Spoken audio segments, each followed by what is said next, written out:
안녕하세요. 오늘은 지난번 비디오에 이어서 우크라이나 전쟁의 현황을 짚어보고 그리고 거기서 나오는 시사점들을 하나하나 지적해 보도록 하겠습니다. 여러분, 지난 2주 동안 많은 일이 벌어졌죠. 러시아가 우크라이나의 수도 키예프를 둘러싸고 있다가 그 전투에서 완전히 패배를 하고 그리고 그 지역에서 완전히 철수를 했습니다. 그리고는 다시 집결을 해서 우크라이나 동부의 돈바스 지역을 지금 공략을 시작을 했어요. 근데 우크라이나의 돈바스 지역은 한국으로 치면은 울산 정도 된다 그래요. 공업적으로서 매우 중요한 지역이고, 그리고 러시아 입장에서 보면은 이 지역을 장악을 해야 러시아가 그동안 장악을 해온 크림반도에 물을 댈 수 있다고 합니다. 그래서 군사적으로 경제적으로 매우 중요한 요충지가 되는 것이죠. 자, 그러고 있던 와중에 러시아 흑해 함대의 기함인 모스크바라는 순양함이 우크라이나에서 직접 제작한 넵튠이라는 미사일을 2발을 맞고 침몰을 해버렸어요. 이거는 상징적으로, 외교적으로, 군사적으로 매우 지대한 의미를 가진 사건인 것이, 예를 들어서 여러분, 한국이랑 일본이 독도를 두고 전쟁을 한다고 칩시다. 그런데 전쟁을 막 하고 한 일주일 후에 한국의 광개토 대왕함이 일본의 미사일을 맞고 침몰을 해버렸어요. 어떻겠습니까? 어마어마한 타격입니다. 자, 그리고 육지에서는 러시아 탱크 500대 이상이 파괴되었다는 보고가 나오고 있고요. 러시아 공군은 아직도 그 우크라이나의 제공권 하나를 이룩하지 못하고 있어요.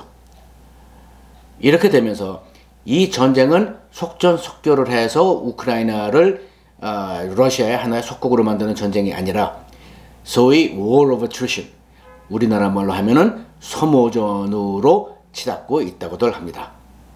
그런데 이런 상황에서 미국의 바이든 대통령은 그야말로 이를 악물고 이 전쟁이 제3 세계 전쟁으로 발전하지 않도록 냉철한 판단을 계속해서 하려고 노력하고 있는 것 같아요. 예를 들어서 폴란드가 우크라이나로 돕기 위해서 자기네들이 갖고 있던 러시아제 미그기를 줄 테니까 그 대신 미국이 가지고 있는 유럽에 있는 미국 공군 기지를 통해서 그걸 주자. 그랬더니 바이든이 그거에 노를 했습니다. 그 이유는 만약에 그런 작전을 하다가 이 전투기들을 수송을 하는 상황에서 러시아가 그 전투기들을 요격을 하게 되면은 나토로서는 그 요격에 반격을 할 수 없는 입장이 되고, 그렇게 되면은 세계 제3 세계대전으로 치닫을 수 있다는 판단 하에서라고 합니다. 그러고 있는데 그 러시아 군들의 전쟁 범죄와 잔혹행위가 매우 많이 보고가 되고 있어요. 이 중에 그 땅에 있는 군인들이 하는 행위는 전쟁 범죄예요. 잔혹행위인데, 우리가 오늘 조금 더 이따가 생각해 볼 거는 러시아 공군의 최첨단 수코이 34 같은 전폭기들이 폭격을 하면서 애꿎은 병원의 산부인과 동행 폭격을 가함으로써 산모들과 아이들이 막 죽고 그런 상황이 일어났어요. 그게 러시아가 일부러 그랬을까요? 가 아닌 것 같습니다. 러시아도 그 정도 바보는 아닌 것 같아요. 그런 짓을 진짜로 일부러 했다 그러면은 세계 여론이 어떻게 되겠습니까? 뭐 그렇다고 뭐 얻어지는 전략적 이득도 없고요. 알고 보니 이 최첨단 폭격기라고 하거든 수코이 34 전폭기가 떨어뜨릴 정밀 타격 지능탄이 동이 나서 그야말로 옛날에 쓰던 덤밤, 한마디로 재래식 중력탄, 그냥 떨어뜨리는 폭탄, 2차 대전 스타일이죠. 그런 거를 쓰다 보니까 이런 사고가 일어난 것입니다. 그리고 이런 것들을 좀 숨기고 뭐 발각 안 나게 하려고 러시아도 여러모로 신경을 쓰고 있는 모양인데, 웬걸? 요즘은 세상이 어떻습니까? 드론, 스마트폰, 인공위성 등 때문에 러시아 장군들이 자기들도 의도하지 않는 사이에 자기네들이 하는 행동들이 모두 기록되고 있는 겁니다. 이제는 숨을 수가 없어요. 자, 그러고 있던 동안에 다른 곳에서는 호주가 지난주입니까? 2조 6천억 규모의 미사일 프로그램을 현대화하자. 그리고 미국에서 사오자. 내지는 등 그런 발표를 했어요. 그랬더니 중국이 뭐라 그랬는지 아십니까? 4월 9일자 보도에 하면은 중국이 호주더러 니네도 까불면 우크라이나 꼴난다? 라고 신경질을 부렸답니다.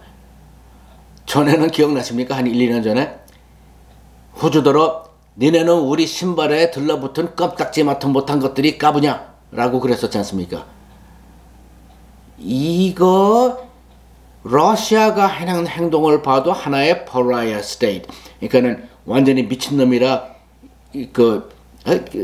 사람 취급할 수 없는 그런 사람 보고 pariah라는 말을 쓰지 않습니까? 그래서 러시아도 하는 행동을 볼 적에 요즘 pariah state 아니야라는 생각들을 전 세계가 하고 있는데, 중국도 이런 말을 하면은 중국도 혹시 pariah state 급 아닐까요? 북한처럼 문재인 대통령도로 삶아놓은 소대가리라고 그랬던 북한처럼. 자, 그러면은 이런 상황들이 우리한테 시사하는 점들을 좀 짚어보도록 하겠습니다. 보통 사람이 보는 세계와 한국에 오신 것을 환영합니다. 저는 여러분의 호스트 베네딕트입니다. 이 채널에서 세계 정세 속의 큰 그림을 지정학적, 역사적, 문화적 관점에서 같이 생각해보는 것이 우리 한국의 입장을 이해하는 데 도움이 된다고 생각되시면 구독하시고 좋아요 버튼, 알람 버튼 누르는 거 잊지 말아주세요. 자, 그런데 이 전쟁이 전 세계에 충격적인 특별한 의미를 가지고 있습니다. 세계 2차 세계대전 이후 역사 속으로 사라진 것만 같았던 침략전쟁이기 때문입니다. 물론 기억하시겠지만 1990년 이라크가 쿠웨이트를 침공했었다. 침략전쟁이죠. 그 정도고. 그리고 1975년에 월맹이 월남을 침공해서 통일을 했잖냐. 그것도 침략전쟁이기는 하나. 하지만 그 월맹하고 월남은 한국처럼 남이 와서 한 국가를 분단해 놓은 거를 통일을 했다는 의미가 있으니까 그건 침략전쟁, 가만히 있는 다른 나라를 침략하는 거랑은 조금 다르다고 생각이 될 수가 있는데, 이러한 침략전쟁이 다시 부활을 한 것이냐 라는 얘기들을 많은 지정학자들이 하고 있어요. 그렇기 때문에 바로 이 점이 세계가 이 우크라이나 전쟁에 몰두하고 러시아가 절대로 성공하지 못하도록 해야 된다는 근본적인 이유가 있다는 분석들을 내놓고 있습니다. 자, 그러면 푸틴의 요구는 과연 뭘까요? 푸틴이 우크라이나에 하는 요구는 첫째로 우크라이나 너네들은 완전히 비무장해라. 둘째, 크림반도를 영원히 포기해라. 세 번째, 동부 돈바스 지역을 완전히 포기하고 우리한테 넘겨라. 그리고 네 번째, 영원히 EU나 나토에 들어가는 것을 포기해라 라는 것들이거든요. 그건 네 가지입니다. 그 글자를 보면은. 그런데 크림반도를 완전히 포기해라, 동부 돈바스를 우리한테 넘겨라 하게 되면은 어떤 결과가 일어나느냐면은, 우크라이나는 중요한 포트들을 잃게 돼요. 항만 시설들을 잃게 돼요. 그래서 바다에 접해 있긴 하지만은 사실상 육지로 둘러싸인 landlocked country가 되어버리는 것이고, 거기다가 돈바스 같이 중요한 지역을 뺏겨버린 그야말로 거세당한 국가 아닌 국가, 그것도 주권도 거의 없는 러시아의 완충지대에 불과한 하나의 에어리아가 되어버리는 것이죠. 우크라이나로서는 도저히 받아들일 수 없는 상황인 것입니다. 자, 그런데 우리가 여기서 조금 생각해 봐야 될 것이, 이 전쟁을 뭐라고 불러야 될까요? 러시아의 우크라이나 침공이라고 우리가 부르고 있는데, 많은 지정학자들이 하는 얘기가 이 전쟁은 사실 러시아의 전쟁이 아니라 푸틴의 전쟁이다라는 분석을 내놓고 있어요. 푸틴이 가지고 있는 구소련의 영광으로 돌아가겠다라는 그 욕망으로부터 일어난 거의 개인적인 전쟁이라는 분석을 내놓고 있는 것이죠. 그러면 푸틴을 제거할 수 없을까? 러시아 사람들이 일어나서 푸틴을 자진해서 정권 교체를 해주지 않을까? 라는 생각을 당연히 하게 되죠.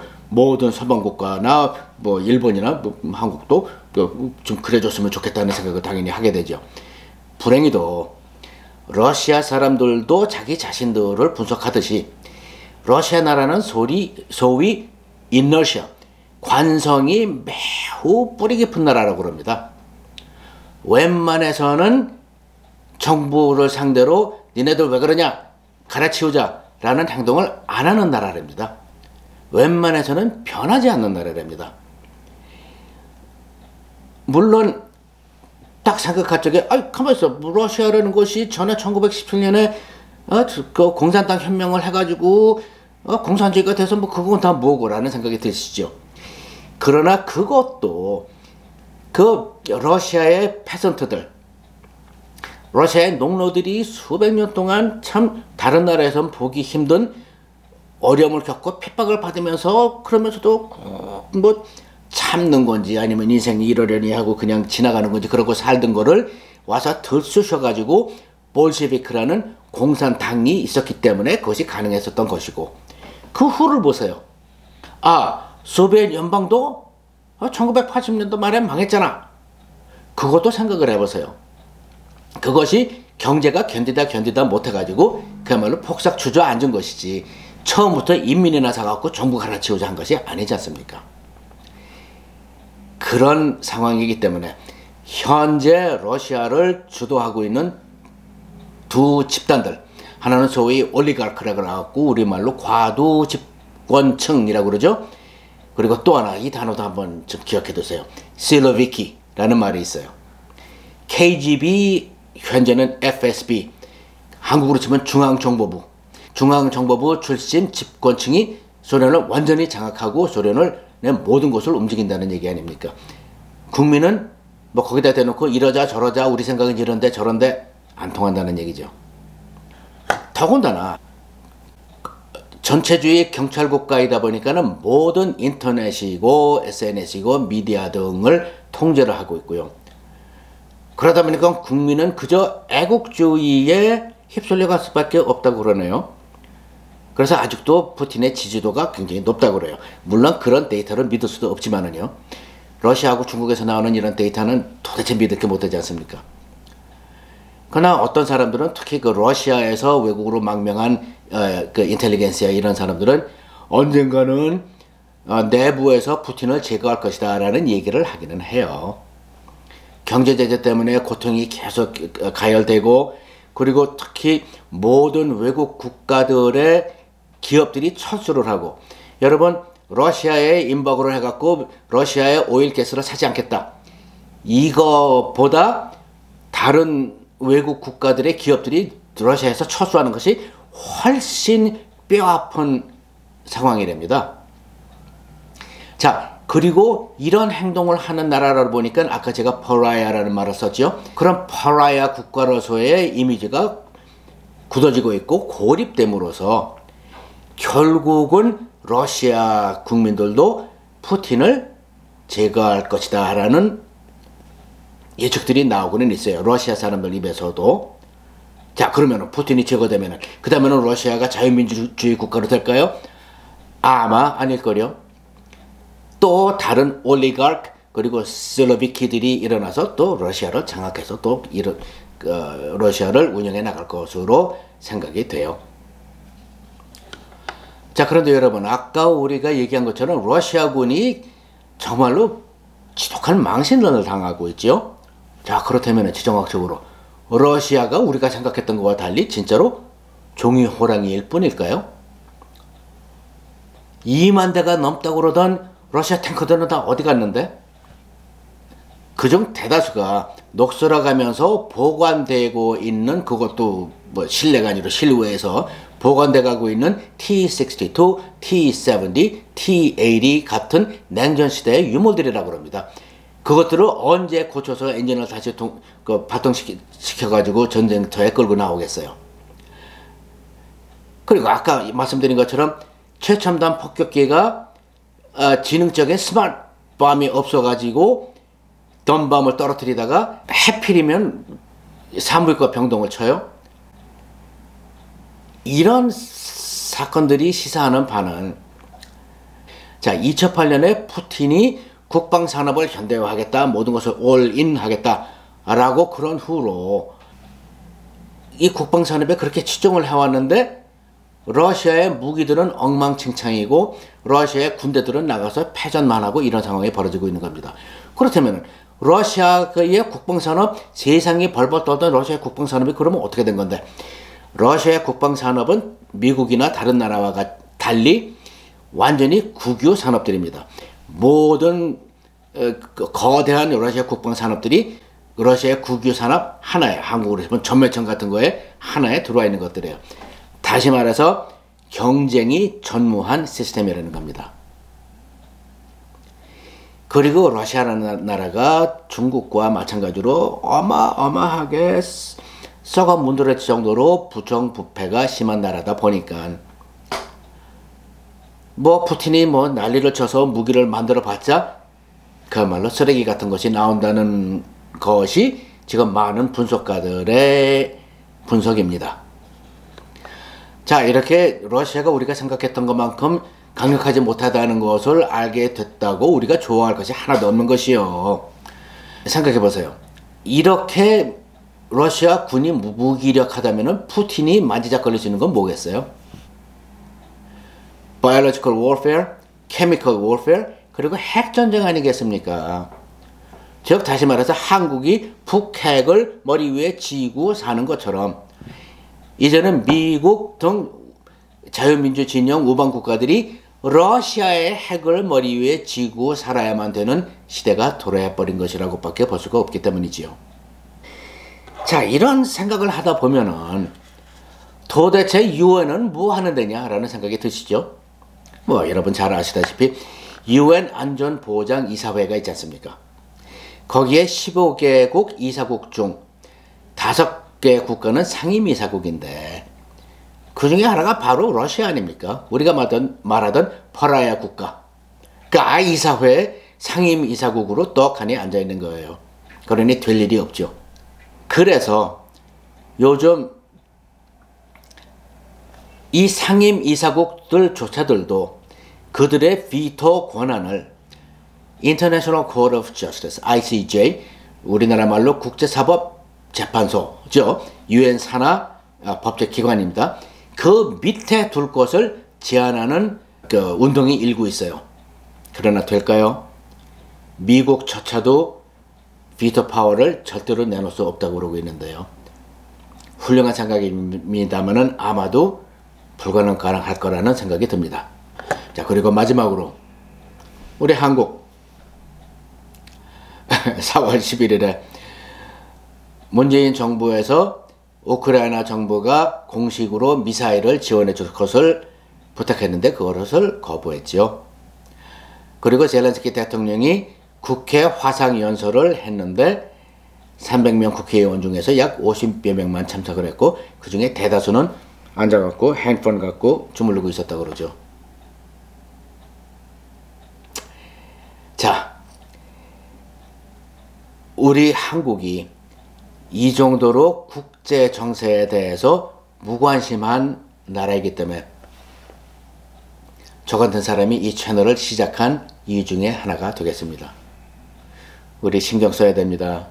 우리도 곧 이 우크라이나 전쟁의 바람에 시달릴 날이 곧 와요. 감사합니다.